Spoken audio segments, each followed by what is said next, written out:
मृत्युमिवतित उना पुनन्तो यत्र धीरा मनसा वाचमक्रत। ఓం నమో గణపతయే.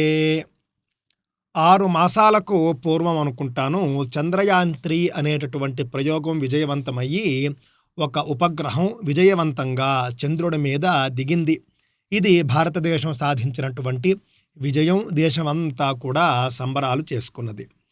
ఆ సందర్భంగా ఈ రోవర్ ఏదైతే ఉందో ఇది చంద్రుడి పైన ఎక్కడైతే దిగిందో ఆ ప్రదేశానికి ప్రధానమంత్రి గారు శివశక్తి అని నామకరణం చేయడం జరిగింది. ఆ సందర్భంలో చాలామంది అసలు మేధావులను చెప్పుకునేటటువంటి వారు, నాస్తిక భావజాలం ఉన్నటువంటి వారు, రకరకాల వ్యక్తులు ఇది భారత ప్రభుత్వం చేసినటువంటి అతిపెద్ద తప్పు. ఒక మతానికి సంబంధించినటువంటి పేర్లను అంతర్జాతీయ ఖగోళ శాస్త్రానికి సంబంధించినటువంటి ఆ సమాఖ్య ఆమోదించదు. వాళ్ళు పెట్టుకున్నటువంటి అనేక నియమాల్లో మతాలకు సంబంధించినటువంటి పేర్లు ఉండకూడదు అనేది కూడా నియమం ఉన్నది. కావున శివశక్తి అనే పేరు పెట్టారు కాబట్టి ఈ పేరును ఆ సమాఖ్య కనుక ఒకవేళ రిజెక్ట్ చేసినట్లయితే, తిరస్కరించినట్లయితే కనుక దేశానికి అవమానం జరుగుతుంది. అనవసరంగా భారత ప్రభుత్వం అంతరిక్షానికి కూడా మత మౌఢ్యాన్ని తీసుకెళ్ళింది అని తెగ ఒదరగొట్టారు. ఆ సందర్భంలోనే నేను ఒక వీడియో చేయడం జరిగింది.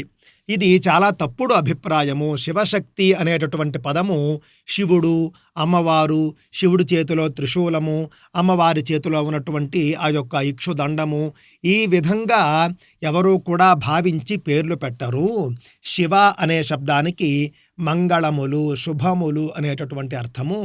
శక్తి అనేటటువంటి పదానికి పవర్ అంటే మన దేశం యొక్క శక్తి అనేటటువంటి అర్థం వస్తుంది. మన దేశం యొక్క శక్తితో ప్రపంచానికి శుభాలు కలగనున్నాయనేటటువంటి అర్థంతో కూడా మనం ఈ శివశక్తి అనే పేరును చెప్పవచ్చు. సంస్కృత భాషకు ఉన్నటువంటి ప్రత్యేక ఆ యొక్క ఏదైతే వ్యాకరణ సౌలభ్యం ఉన్నదో అది తప్పక మనకు ఈ సందర్భంగా ఉపయోగపడుతుంది. అంతర్జాతీయ ఖగోళ సమాఖ్యకు చెప్పినప్పుడు కూడా మా దేవుడు శివుడు, అమ్మవారి పేరు శక్తి, అందుకని మేము ఈ పేరు పెట్టుకున్నాము అని భారత ప్రభుత్వం చెప్పదు. ఖచ్చితంగా శివ అనే శబ్దానికి శుభములు అని అంటే లోక కళ్యాణం కోసము అని, శక్తి అని అంటే కనుక భారతదేశం యొక్క శక్తి అనే అర్థమే చెబుతారు అని చెప్పడం జరిగింది. ఇదంతా ఇప్పుడు ఎందుకు చెప్పుకుంటూ ఉన్నాము అని అంటే నేటి పత్రికల్లో మీరు చూసినట్లయితే జాబిలిపై విక్రమ్ ల్యాండర్ దిగిన ప్రదేశానికి మోదీ నామకరణం అధికారికంగా ఆమోదించినటువంటి అంతర్జాతీయ ఖగోళ సంఘము మార్చి 24వ తేదీ వార్త. జాబిలిపై దిగి చంద్రయాన్-3 జాబిలిపై దిగి చరిత్ర సృష్టించింది. ఈ విజయానికి గుర్తుగా విక్రమ్ ల్యాండర్ దిగిన ప్రదేశాన్ని శివశక్తిగా పిలుస్తాము అని భారత ప్రధాని నరేంద్ర మోదీ గారు గత ఏడాది ఆగస్టు 23వ తేదీన ప్రకటించారు. దాదాపు 7 నెలల తరువాత అంతర్జాతీయ ఖగోళ సంఘం IAU అంటారు. ఈ నెల 19వ తేదీన ఆ పేరును అధికారికంగా ఆమోదించింది. IAU ఆమోదించినటువంటి గ్రహాల పేర్లు, వాటి వివరాల గురించి సమగ్రమైన సమాచారాన్ని అందించేటటువంటి గెజిటరీ ఆఫ్ ప్లానటరీ నోమెన్క్లేచర్ చంద్రయాన్-3లోని విక్రమ్ ల్యాండర్ దిగినటువంటి ప్రదేశానికి శివశక్తి అనే పేరును IAU working group for planetary system ఖరారు చేసిందని పేర్కొంది. దీంతో ఇస్రో విజయానికి గుర్తుగా శివశక్తి పేరు అధికారికంగా ఖరారైనట్టు అయింది. ప్రకృతి పురుషుడు శివుడు, స్త్రీ శక్తి అర్థాలను వర్ణించేటటువంటి భారతీయ పురాణాల నుండి సేకరించినటువంటి పదమే శివశక్తి అని గెజిటరీ ఆఫ్ ప్లానటరీ నోమెన్క్లేచర్ వివరించింది.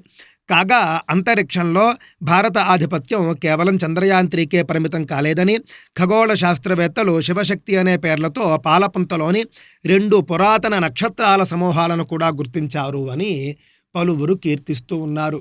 ఆ అంతర్జాతీయ ఖగోళ సంఘం ఆమోదించదు, అక్కడ మతమౌఢ్యాన్ని అంగీకరించదు, ఇష్టానుసారం మాట్లాడారు. మీడియాలో కూర్చుని ఈ విధంగా వీళ్ళు మాట్లాడే మాటలను వినే అందరూ కూడా వీళ్లే మేధావులు, ప్రధానమంత్రే తప్పు చేశారు, భారత ప్రభుత్వం తప్పు చేసింది అని తెగ భావిస్తూ వచ్చారు. కానీ నాడే నేను చెప్పాను, మీరు చూడొచ్చు 6 మాసాల క్రితం దీనికి సంబంధించినటువంటి వీడియో మీరు చూసినట్లయితే కనుక శివశక్తి అనేది నేరుగా మతం అర్థంలో వాడరు. ఖచ్చితంగా దీనికి శాస్త్రీయమైనటువంటి చక్కటి అర్థాన్ని చెబుతారు. అప్పుడు అంతర్జాతీయ ఖగోళ సంఘం కూడా అంగీకరించక తప్పని పరిస్థితి ఏర్పడుతుంది అని చెప్పాను. ఇప్పుడు అదే జరిగింది. అంతర్జాతీయ ఖగోళ సంఘం శివశక్తి నామధేయానికి అంగీకరించింది. స్వస్తి.